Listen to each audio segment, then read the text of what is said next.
everybody. Welcome to Monday Morning Must Knows. My name is Merlin Rothfeld, and I hope that you had a great short holiday trading week. There was a ton of volatility out there. Even though I was encouraging people to just get away from the markets last week, I'm sure some of you were out there trading, and I hope it was prosperous for you.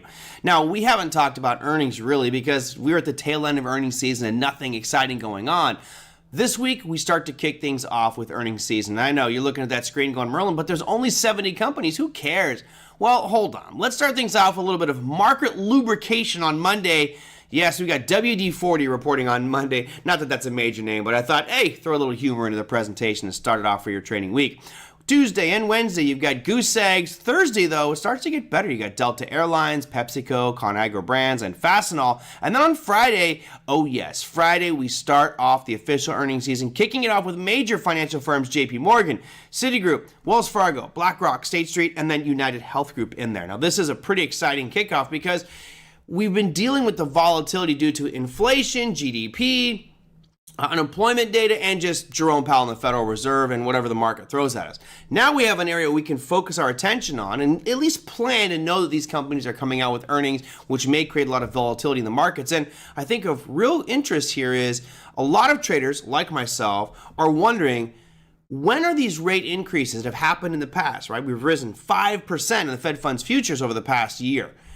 When is that really going to start to hit the earnings for companies? And we may start to see that this earnings season. So a lot of people anxious for that. What we do know is it's going to create a lot more volatility, which I know is music to the ears of some of you short-term traders out there. All right, let's go into the next step here, which is going to be central banks. Last week we talked about a couple different central banks, and I think I made a mistake, which I will correct here shortly. We start things off on Tuesday with the Reserve Bank of New Zealand. They're expected to keep rates right where they're at 5.5%. Now that's going to happen at 10 p.m. Eastern time for you U.S. traders, so not going to have the most impact on the market, but I know some of you trade the New Zealand dollar, and therefore that will be important for you to pay attention to at that time. Now, last week, I think I had on the calendar that we had the Bank of Canada reporting, and I may have made a mistake. It was on my economic calendar, but apparently it's this week, not last week. So my apologies if I did make that mistake. 4.75% is where the Bank of Canada is currently at. They are expected to raise 25 basis points. That's going to happen Wednesday at 10 a.m. Eastern time. And the reason I find this one interesting is because you have the U.S. markets pausing, and there tends to be kind of this keep up with the Joneses type of action from Canada. So do we get that 25 basis point raise? That's the expectation right now, but boy, you got to scratch your head a little bit and think, might they pause? Might they pause just a little bit? Because we're both right around the same number. So we'll see what happens with the Bank of Canada on Wednesday at 10 a.m. Eastern time. Now the final piece. Again, we talk so much about inflation. The picture is starting to shape up, and in my opinion, it looks really interesting right now. So let's start things off with two announcements happening this week. That's going to be the consumer price index numbers and the producer price index. The first of which, as I mentioned, the consumer price index coming out Wednesday at 8:30 a.m. Eastern time. For now, I want you to focus on the right-hand side of that chart. You can see we had that big surge from 2021 all the way into mid-2022, but then a sharp decline. And maybe that's the rate increases by the Fed having an impact. But what's noteworthy for me is, if you look at that little red box I'm going to put on your screen here, those bars looks similar to what we had back in 2016, 17, and 18 when inflation was right where the Federal Reserve wanted it. So it feels like the most recent inflation data for the U.S., according to CPI, is in line with historical numbers. Now, of course, we need more data points, right? We need 12 to make it a full year here because these are monthly reports. But if we can get a few more that are very low, then there may be some room for the Fed to stop raising rates and maybe keep the foot on the gas pedal if inflation is actually under control. But this is the price that consumers are paying for the basket of goods and services, and notably, they are all pretty much above that zero line, meaning that prices are still going up, albeit not at such an alarming rate as we saw back in 2021.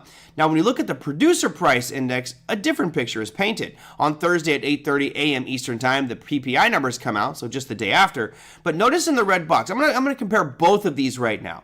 You notice that the consumers have been consistently paying higher prices, except that one little blip back in January of 2023, everything has been above that zero line. But when we look at the producer price index, that's interesting because this is what it costs manufacturers to make these goods and services. And you notice out of the last 12 bars there, 6 of those have been below zero, which means that prices have been dropping significantly for producers, yet that's not quite passing on to consumers. Now, what does this mean?